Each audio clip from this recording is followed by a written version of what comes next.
के लिए जोरदार तालियां हम सभी लोग बजाएंगे।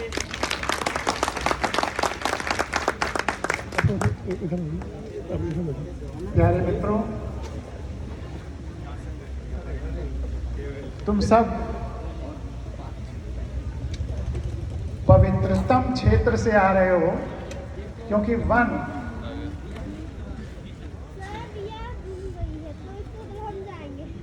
भैया बैठ जाओ, सब लोग बहुत ध्यान से सुन लो। 10 मिनट बैठ जाओ। और सामने जो बैठे हैं कैमरा अभी बैठ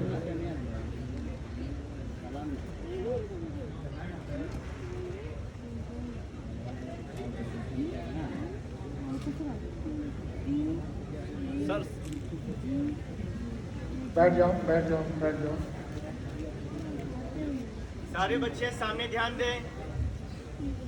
बहुत बढ़िया, अब पूरा ध्यान यहीं पे रहे। और केवल 10-15 मिनट का इधर ध्यान, बाकी 1 घंटे फिर आप खुद ही 10 मिनट सुनने के बाद अगला ध्यान आप अपने आप खुद 3 बजे के बाद लगाएंगे। सबसे पहले जो महानतम व्यक्तित्व के चित्र लगे हुए हैं, बिरसा मुंडा जी, विवेकानंद जी, महात्मा गांधी जी, सबको प्रणाम करते हुए और आप सबको नमन करते हुए कि आप सब सबसे पुण्यतम, सबसे महानतम क्षेत्र से आए हैं, वन से। ताली बजाइए अपने लिए।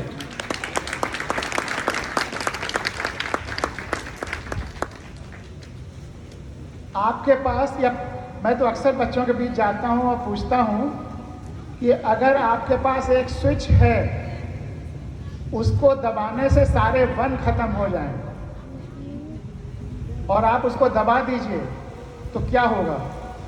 केवल वन ही खत्म होंगे या पूरी मनुष्यता, जितने मनुष्य हैं सब खत्म हो जाएंगे 2-4 घंटे के अंदर? हमें जो ऑक्सीजन मिल रही है वह वनों से मिल रही है, पेड़ों पौधों से मिल रही है। वन हमें जीवित रखे हुए हैं, हमारी सभ्यताएं हमको जीवित नहीं रखे हुए हैं, हमारे शहर हमको नहीं जीवित रखे हुए हैं, हमारे वन हमको जीवित रखे हुए हैं। आपने राम का नाम सुना है? आपकी इच्छा है, आप वन में ही रहना चाहते हैं या शहर में आके अच्छी नौकरी करना चाहते हैं? जो शहर में आके अच्छी नौकरियां करना चाहते हैं वो हाथ उठाएं। IAS, PCS, सेना में या व्यापार में या जिस क्षेत्र में डॉक्टर, इंजीनियर होकर, कितने बच्चे शहर में आना चाहते हैं? इधर कोई सब वन में रहना चाहते हो? इधर के लोग शहर में नहीं आना चाहते? जो दोनों में भी आना चाहते हैं वो भी हाथ उठाएं। जो केवल वन में रहना चाहते हैं वो हाथ में उठाएं। काफी हाथ उठ रहे हैं, काफी लोग स्लो विचार कर रहे हैं। यह तो हुआ वन से शहर की तरफ आने की बात। और शहर से अगर वन में जाना पड़े तो कोई ऐसा उदाहरण है जहां कोई शहर से वन में स्वेच्छा से चला गया? कोई एक उदाहरण बताओ जहां कोई शहर में है और वन में चला गया, बताओ। हाँ, इसलिए मैंने कहा राम का नाम सुना है। बहुत सही, ताली बजा रहे हैं। राम अयोध्या के राजा थे और वो 14 साल के लिए वन चले गए खुशी खुशी। इनका भाषण क्यों?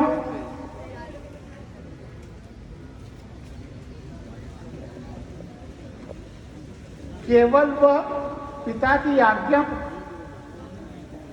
मंच को भी सुनना है मेरी बात, आप लोगों को भी मेरी बात सुनना है। मंच पे बैठे हुए अरे आप लोग मेरी बात नहीं सुनेंगे तो कैसे काम चलेगा? आप लोग मेरी बात सुनिए। अगर आप नहीं सुनेंगे तो फिर मैं इनको तो उदाहरण पेश करिए सुनने का। और मुझे कोई जल्दी नहीं है, मैं वेट कर सकता हूँ। अगर कोई बात करना चाहे, चाहे वहाँ या यहाँ, तो मैं कहूँगा बात कर लो, उसके बाद बात कर लेंगे। क्योंकि मैं अपने फायदे के लिए कुछ नहीं बोल रहा हूँ। अगर तुम्हें फायदा लेना है, तुम्हें फायदा लेना है तो ले लो। मैं तो बहती की बसी हुई गंगा हूँ। मेरा रोज सुबह आज ही भावगंगा का डेढ़ घंटे का प्रोग्राम करके आया हूँ। रोज होती है भावगंगा। ये जो जैसे नदी बहती है, जैसे जंगल है, वैसी सहजता से मेरा प्रोग्राम चलता है। तो मैं कह रहा था कि दुनिया में अनूठा उदाहरण राम का है, जो शहर से वन की तरफ गए 14 साल खुशी खुशी। पिता की आज्ञा तो एक बहाना था, राम खुद 14 साल के लिए वन गए। और वन जाने से हुआ क्या? वन में रहना दरअसल ईश्वर की तरह रहना है। अवतारक तो वन में ही है, शहरों में या प्रकृति से दूर में आदमी बड़ा नहीं होता, हो ही नहीं सकता। वह ताली बजवा सकता है, अपने लिए ढेर सारा धन कमा सकता है, लेकिन भविष्य के लिए वो बड़ा आदमी नहीं हो सकता है। मेरी एक छोटी सी 4 लाइन की कविता है, सुनिए। भविष्य का धर्म, भविष्य का भविष्य। आज को अभी धर्म पर चर्चा हुई, कितने लोग ईश्वर को मानते हैं, कितने लोग पूजा करते हैं। भविष्य का धर्म क्या होने जा रहा है वो सुनिए। बचेगा आदिवासी ही, बचेगा वनवासी ही, बचेगा ग्रामवासी ही। हम भी गांव से दर्जा 5 तक बोरा झोरा लेके आम के पेड़ के नीचे पढ़ के आए हैं। बिल्कुल वन की तरह हमारा गांव था। और गली से जब आदमी का, जानवरों का मैला बहता था, और उसी में अपना तख्ती लेकर के आम के पेड़ के नीचे पढ़ना था, क्योंकि स्कूल की बिल्डिंग नहीं थी। मास्टर साहब का श्यामपट और कुर्सी भी हम ही लोग दर्जा 4-5 में बारी बारी से लाते ले जाते थे, क्योंकि जब स्कूल की बिल्डिंग नहीं तो कहाँ रखा जाए। और उस जब बरसात में उस मैले और कीचड़ में जाना पड़ता था स्कूल या और जगह, तो मन करता था इससे मुक्ति मिल जाती। फिर हिंदुस्तान के हर जगह और पूरी दुनिया देखने के बाद एक 3 लाइन की कविता बनी, वो तुम्हारे सामने रख रहा हूँ कि धरती की कीचड़ देख भागा, धरती की कीचड़ देख भागा, तो जहाँ पहुँचा वहाँ आकाश में कीचड़ था। धरती की कीचड़ देख भागा, तो जहाँ आकाश में कीचड़ था। दिल्ली वगैरह में ऐसा हाल हो जाता है कि 2-4 साल के बाद वहाँ कोई नहीं रह पाएगा, और सब कोई ना कोई वन तलाशेंगे जहाँ हम जाकर रह जाएं। कोई वन भी नहीं मिलेगा, क्योंकि वन तो सब काट डाले हैं इन लोगों ने। तो धरती की कीचड़ देख भागा, तो जहाँ पहुँचा वहाँ आकाश में कीचड़ था। और ये पॉल्यूशन तो एक है, सोशल मीडिया पे इधर उधर जो तमाम सारे झूठ और असत्य परोसे जा रहे हैं, वो भी दूसरा कीचड़ है। इन कीचड़ों से बचना है। तो बात राम की छोटी सी कविता की हो रही थी, भविष्य का धर्म। बचेगा आदिवासी ही, बचेगा वनवासी ही, बचेगा ग्रामवासी ही, क्योंकि उसने प्रकृति को चुना है, ईश्वर को चुना है। अब अगली लाइनों पर आप चौंक जाएंगे। वनवासी राम तो रावण को हरा देते हैं।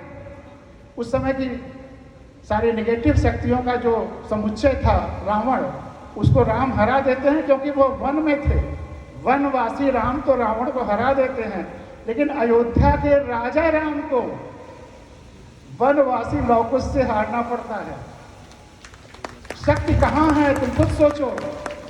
राम को भी वन में रहने वाले 2 लड़कों ने हरा दिया, जिनको हम अवतार कह रहे थे उस समय। तो अवतारक तो किसी व्यक्ति में नहीं है, अवतारत्व या डिविनिटी या ईश्वरत्व तो किसी व्यक्ति में नहीं है। वह ईश्वरत्व है प्रकृति के साथ, वन के साथ जुड़ाव में, धरती के साथ जुड़ाव में। अगर वह जुड़ाव तुम में है, तो तुम अब तक संभव हुए किसी भी महापुरुष से बड़े हो और हो सकते हो। तुम सब बीज हो, और अब तक जितने भी महापुरुष हुए हैं, अवतार हुए हैं, पैगंबर हुए हैं, मसीहा हुए हैं, वह सब पेड़ हुए हैं, बड़े बड़े पेड़ हैं, लेकिन तुम सब बीज हो। और हर बीज में हर पेड़ से बड़ा होने की संभावना है। अगर बिरसा मुंडा जी को यहाँ क्यों हम लोग आज फूल अर्पित कर रहे हैं और याद कर रहे हैं, क्योंकि उन्होंने देश की आज़ादी के लिए और समाज के लिए और प्रकृति के लिए इतना किया। तो हम सब अपने जीवन भर अपने लिए, परिवार के लिए, प्रकृति के लिए, देश के लिए, धरती के लिए हर कदम, जितना ज़रूरी कदम रोज़ है, वह कदम दर कदम चलना होगा, यह संकल्प लेना होगा। और संविधान की चर्चा की, आपको या आपका जो वन क्षेत्र है वो बचा रहे, आपको बड़ी बड़ी नौकरियों में भी, शिक्षा में भी जगह देने के लिए जो प्रोविजंस बनाए गए, वो किस किताब में लिखे हुए हैं? भारत के संविधान में। भारत का संविधान कब लागू हुआ था? 2-4 सवाल मैं तुमसे पूछता हूँ और उसके बाद चूँकि मेरा 3 से 4 सेशन है, वहाँ विस्तार से तुम्हारे प्रश्नों का उत्तर होगा, चर्चाएं होंगी। तो भारत का संविधान कब लागू हुआ था? कोई बच्चा बताएगा? ये बता रहे बोलो बताओ, कोई संकोच ना करो, गलत होने का क्या? बोलो बोलो बोलो इसको माइक माइक माइक 26 जनवरी 1950 को। तालियां बजाइए, एकदम सही। लेकिन एक सवाल और है तुम्ही से, क्योंकि तुम इतना जानती हो। भारत का संविधान कब पास हुआ था? किसने बनाया था? नहीं रद्द भीमराव अम्बेडकर। और कब पास हुआ था? बैठ जाओ। भारत का संविधान पास हुआ था संविधान सभा में 26 नवंबर 1949 ईस्वी को, और संविधान बनाया था संविधान सभा ने। 400 सदस्यों की संविधान सभा थी, जिसके अध्यक्ष थे बाबू राजेंद्र प्रसाद। अंबेडकर जी उसकी ड्राफ्टिंग कमेटी के चेयरमैन थे। तो अंबेडकर जी का महत्व तो है, लेकिन संविधान निर्माता अगर पूछा जाए तो वो हम भारत के लोग हैं, जिन्होंने अपने चुने हुए 400 सदस्यों के द्वारा संविधान का निर्माण किया। बहुत सारी और बातें हैं जो हम लोग, चूँकि लंच के लिए आप लोग तैयार हो रहे हैं, तो हर बच्चे से मैं चाहूँगा कि वो एक सवाल करे मुझसे। तो आप, इसीलिए मैं इस समय आ गया कि आप एक एक सवाल, हर बच्चा किसी भी जीवन के किसी क्षेत्र में जो भी आपके सवाल हों वो नोट करके सोच करके रखिए। मैं बता पाऊँगा बताऊँगा, नहीं बता पाऊँगा कह दूँगा नहीं जानता हूँ, लेकिन हर बच्चे को एक सवाल पूछना है।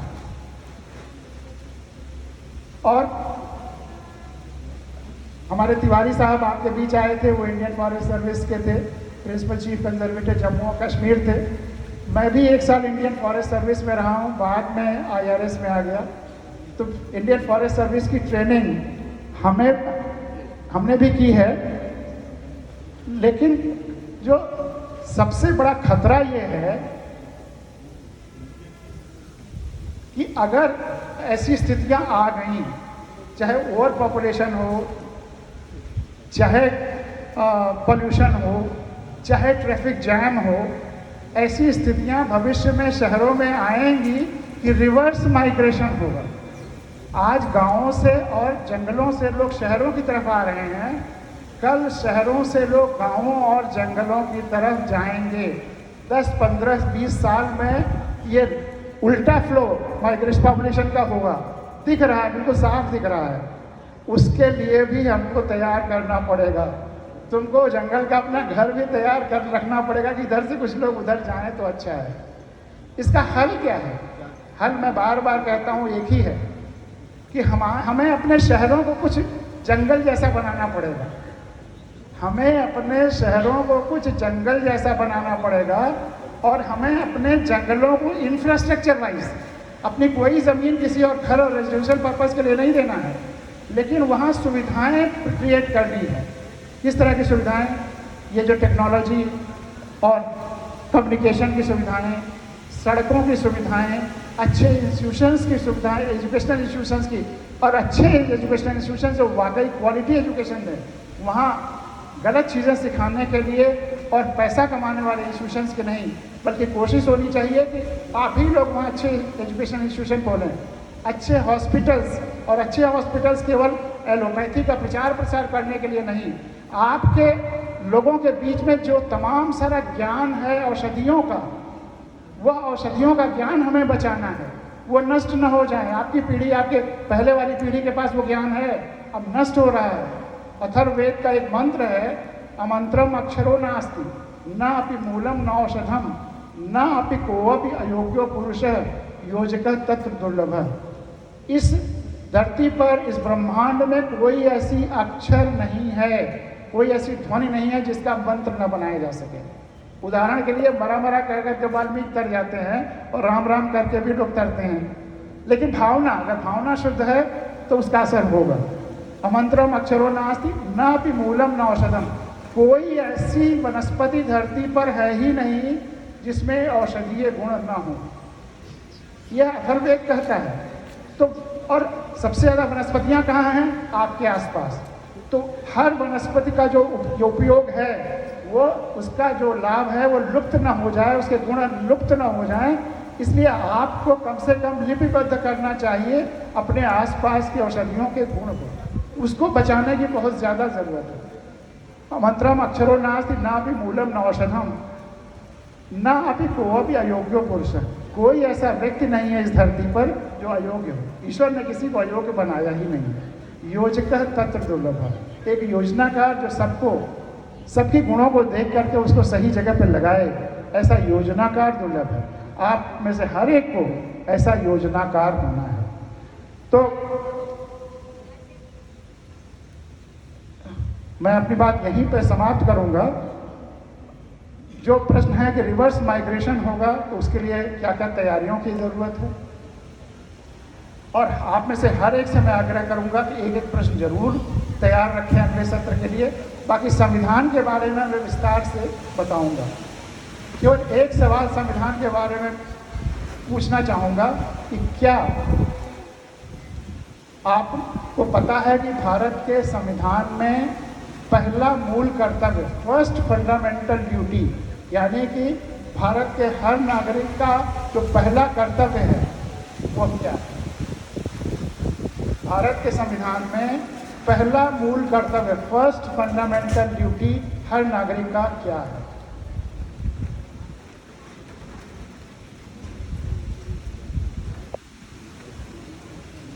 कोई बच्चा? चलो मैं बता देता हूं क्योंकि समय। भारत के संविधान में पहला मूल कर्तव्य, और एक चीज तो आप जान ही लीजिए कि इस देश में कोई कानून वही है जो संविधान में लिखा हुआ है। संविधान में जो लिखा है उसके अलावा कोई कानून नहीं चल सकता, और जो भी और कानून चल रहे हैं वो वही हैं जिसको संविधान अनुमोदित करता है। संविधान के अलावा इस देश में कोई कानून नहीं है। हमारा देश 100%, 100% संविधान के अनुसार चलता है। और संविधान, अब बताओ, संविधान लागू होने के बाद इस देश का मालिक कौन है? संविधान लागू होने के बाद इस देश का मालिक कौन है?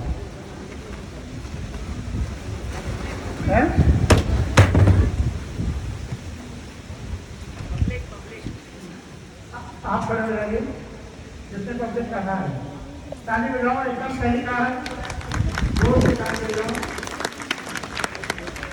अब इस देश का मालिक पब्लिक है, हम सब हैं।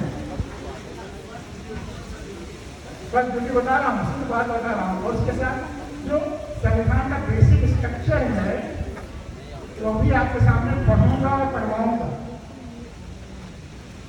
भारत के संविधान में पहला मूल कर्तव्य, फर्स्ट ड्यूटी हर व्यक्ति की, हर बच्चे की, हर बड़े की है कि भारत के हर नागरिक को संविधान का पालन करना है और उसके आदर्शों, राष्ट्रध्वज और राष्ट्रगान का आदर करना है। संविधान में पहला मूल कर्तव्य, फर्स्ट फंडामेंटल ड्यूटी है कि भारत के हर नागरिक को संविधान का पालन करना है और उसके आदर्शों, राष्ट्रध्वज और राष्ट्रगान का आदर करना है। क्या पालन और आदर बिना जाने हो सकता है? नहीं।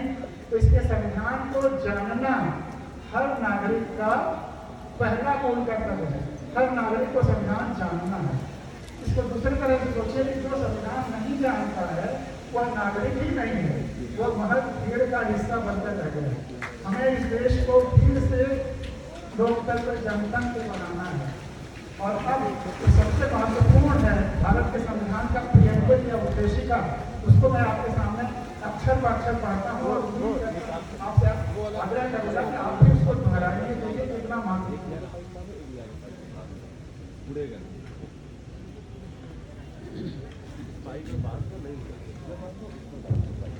हम भारत के लोग, एक एक शब्द पे ध्यान दीजिए, बिल्कुल मोती जैसे चुने हुए हैं सब, और बहुत दूर तक इसका असर हुआ है।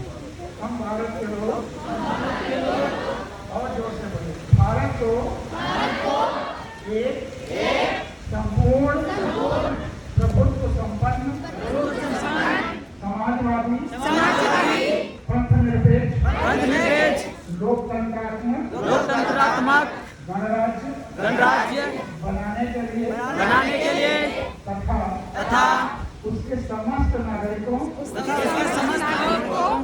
को सामाजिक आर्थिक और राजनीतिक न्याय विचार अभिव्यक्ति विश्वास धर्म और उपासना की स्वतंत्रता